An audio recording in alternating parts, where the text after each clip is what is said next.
ndị ọma njem ọnụ kedụkwanụ nke na-eme onwekwa ife na-eme na-abụrụ na today I just try check your mental health kedu ka o si wee dị isi akpọkọnatakwalụ gị ọnụ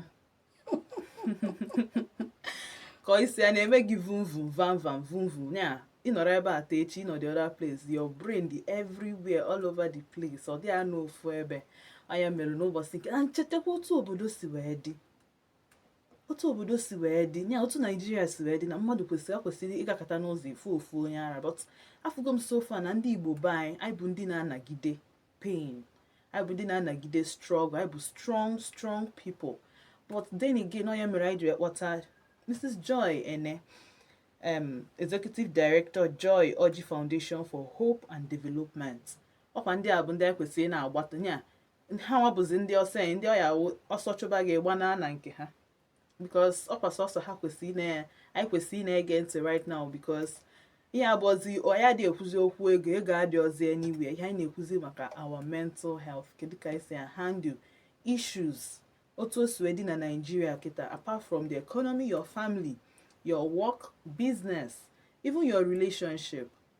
Family bịa n'ime family anyị wee kwuwezie n'okwu marital issues nya di na nwunye ka o si dịrị di na nwunye kedu mental health gị aka dịskwa intact ka obodo anya rigo echezona na ịnọ na Odenigbo n'ụbọchị nke taa biko anyị ga-ekwu otu imego na anyị ga-eneba anya otu distance eme anyị affect mental health anyị otu o si eme affect otu o si adị kịta anụa n'ebe anyị nọ and egwa m si na mmepe phone line na nnachieta azụ onwe ajụjụ onwe ihe ị na-agabiga ọ bụ na onwe ihe ịmarọ ka ị ga-esi handle ya Mrs. Joy nọ ka ị jụọ ya ajụjụ ọbụla inwe n'ụbọchị nke taa mana tupu mmepe phone line onwe ajụjụ nchọ ịjụ gị kedu ihe nwere ike ị na-eme mmadụ onye ahụ amalụ that na mentally na onwe health issues kedu ka oge ihe ga na-esi na-eme mmadụ kịta na ọmalụ that na brain ya n'ọpụwago ọ bụrụkwa na brain ga na-apụ ịgba iwesiwata ihe na-eme ịma na onye tupụkata na ebe obinye si na ọ na-eje na dọọ ọ nụrụ na dọọ ọ na-cheta azụ si na obinye ka ọ jee weta something mana o cheta ezi ịghọta ịma na onwe ka o si dị ịma na ọ bụrụkwa n'ihe niile merụ mmadụ ka a na-akpọ mental health issue because there are things ọ mekwa echikwa onye ewetakwa onwe ya at this stage onye a nwere good mental health because onye a knows how to in fact I call it the person the resilient so somebody na-anọ sick ma how to bounce back in face of challenge maka ihe niile a na-epromote kwanụ bụ how to maintain a good mental health. Good mental health means having ability to manage stresses of life because ihe na-asụ onye abinikwa ọgbapụ chefu ọkwa stress so the things ị ga na-afụkwa ịmakwarụ na ọ kọlụwagokwa for attention.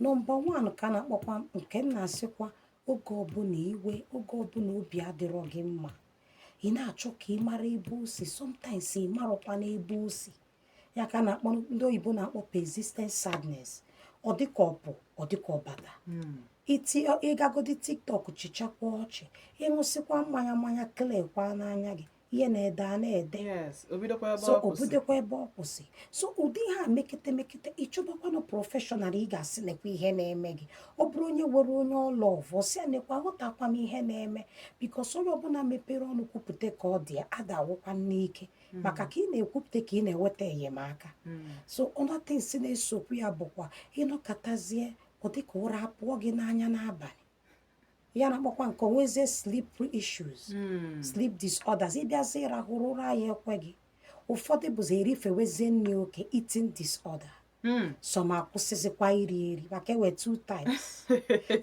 bụ ndị nke omebefa na-erizi maka onwe ndị bụ iwewe ha nwoke breki obi fa ha akwụsị iri nri nwee ndị bụ obi ha breki kwa mgbe aka ha ga-eribezi excessively I'm an engineer actually because I can relate to you. I'm a check is na me mental issue. So which are different symptoms I gonna exhibit. Ibido kwa choba help because oporo that ibido ribe too much. ịmakwa na ọ ga-adị detrimental to your physical health. Ọ bụkwa na ịkwụsịkwa na introduce bekwa other physical health challenges. So ihe gbajuo ọrụ gị kwupụta gbakpụrụ somebody to speak. Ọ bụ na ị marọzi na ọ karịala ọ katọ dis ka ọ na-apụ gị n'isi maka na m na-agwakwa ndị mmadụ sifa mmanya ama solvekwanụ problem a.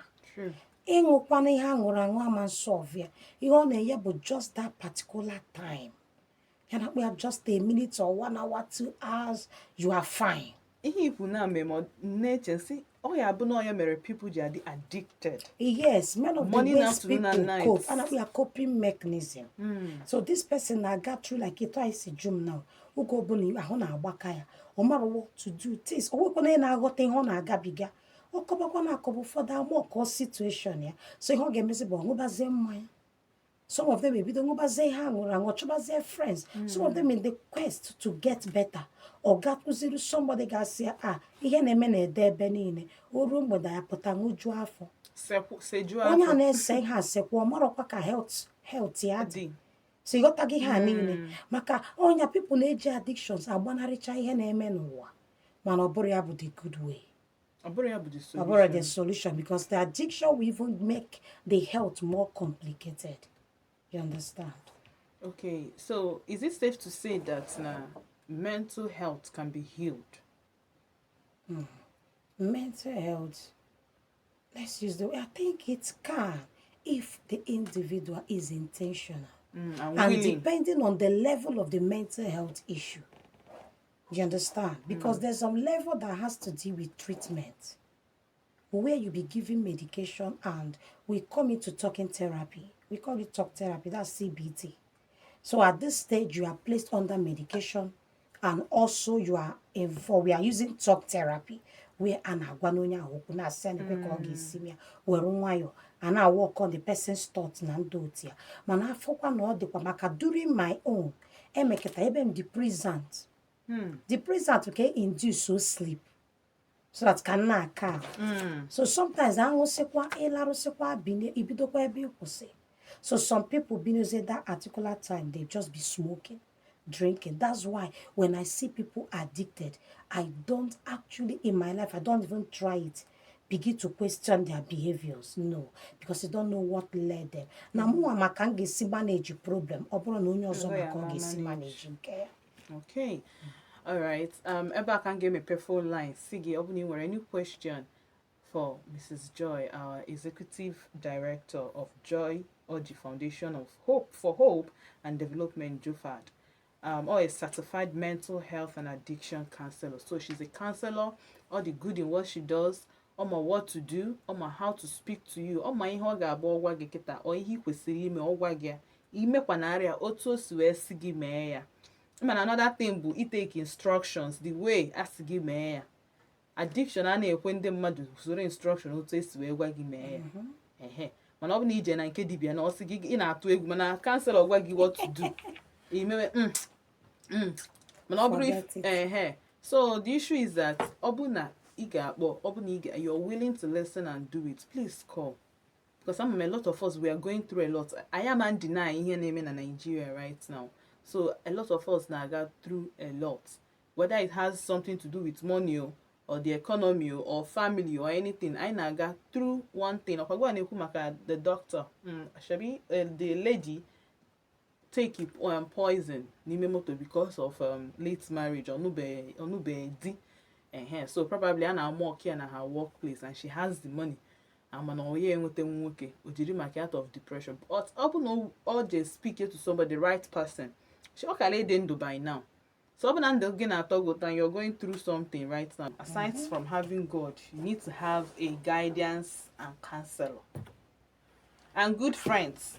Most especially good friends. Because nobody is an islander. What do I get swear go am kita ni one her friends? Or God no buru ofu.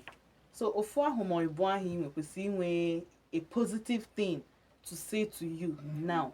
In a situation where, amara m ihe my friends ga-ekwu dịka isi ekwu, then you find a counselor. Onye mere ji ekpọtara gị Mrs. Joy Enoji. A good counselor ga-abụ ọ bụrụ na ị mara ihe your friends will tell you. You have someone who you can talk to, somebody ga-agwa gị ihe ị ga-eme. Ọ bụ na ị dị willing and open-minded enough. ịnabata ihe ọbụla o chọrọ ịgwa gị. ajụrụ ihe na-abụ nke izizi bụ ịma na ekwuburu m ya mgbe ị na-ajụ m sị gị na ewekwa hereditary ewe genetic depression. Now this anger issue, onye gị na ya nọ oge ọbụla iwe ịma nghọta ikwu ekwu nsogbu ikwuru ekwu nsogbu. The truth bụkwa na onwe mgbe ha na-anọ n'obi ọma. Sometimes anyị na-abụ a problem anyị na-enwe asị mmadụ bụ anyị na-adị so forced to judge ndị mmadụ. Anyị ada afụkwa onwe anyị, mana ọ bụ na mbụ na ịlaike mmadụ lọvụ mmadụ nwanne gị onye gị na ya na-arụ ifu n'oge ọbụla ọ nọ n'iwe maka ịma na onwe ihe anyị kwuru n'izizi because you must help somebody that wants to help him or herself. Even if you talk from now till tomorrow until the person take decision that I am done with this anger issue, that's when we can come in to help them. That's why we call them negative habits and addiction, where you can begin to be intentional. We counsel people on that. We carry you through a section, you overcome it. So, but the person has to acknowledge. How do the person, when they are able to say, okay, we work? It is a problem. Yes. So how, because I think that's the first direction to healing. Agreeing. And you must acknowledge that you have a problem before you can solve it. So once you the person, do you know you have an anger problem? Only will be where that means they be ready, right? At that stage, the person will not even accept. Do you understand? When time wafa. Okay, my boy, they calm. Gini ana as a different thing. Or they way. If it does it through we say no, no work on it. Some of them are already they can work on it. Man, no where only call I jubo do to know hereditary, no what a solution. Or can work with solution. Because some man continue to abuna the person be in trauma. We have what we call transgenerational trauma. Now, I remembered one day there was an illustration that if one person don't stop it, it will continue. So if in that generation or whatever is hereditary on that family, I can decide to stop it so that my children won't continue with it. One person can stop it. The question is how. This is where it comes to therapeutic section. Because it has to carry you through some processes because it's a journey. You keep doing it and it involves a lot of things for you to bridge because you have to bridge it. But when it comes to seeing that person, try help with the person. At that time, or they were angry because the person will not accept anything. Oh, where people, you know, this thing you say is individual pictures now in my head now. The person they happy with also then suddenly, but nah, okay, man, they in anger issues. Even if they are happy at that moment, that question already. The question. That's why I say the way you approach the person, you don't have to tell the person he will anger issue. You don't use that word. So all you need to do is Sonia. It's not be different in Katam will be the amma. Why you are having a discussion, you bridge in and just said you have anger issue. The person will feel bad. So he said you are not really helping. Because sometimes when we ask questions or the way we talk determines the response we get. So at that stage, you can say, when you about depression, we are not all leftovers. About some of these in your CIA, you need to go and deal with the leftovers. So I remember one day, Dima said, in a wizzy walk. Manakosi Bamia, Mama, took us me walk on any walk. So one dog bomb sim, no, we hurt you. No one man or diburu to her before CIA or see no one man anga walk towards it because that's in one you have for one uncle I can for an uncle so they made the so I now became intentional to learn how to ignore things. When oboroge get learn or the person is the person that has to do it. So, but it has to come to terms that assume that this man knew so upon be the work one things. Then one does same and it was so person work on it. So I now realize that I've actually worked on it. Do you get? Yes. So we have to be very intentional.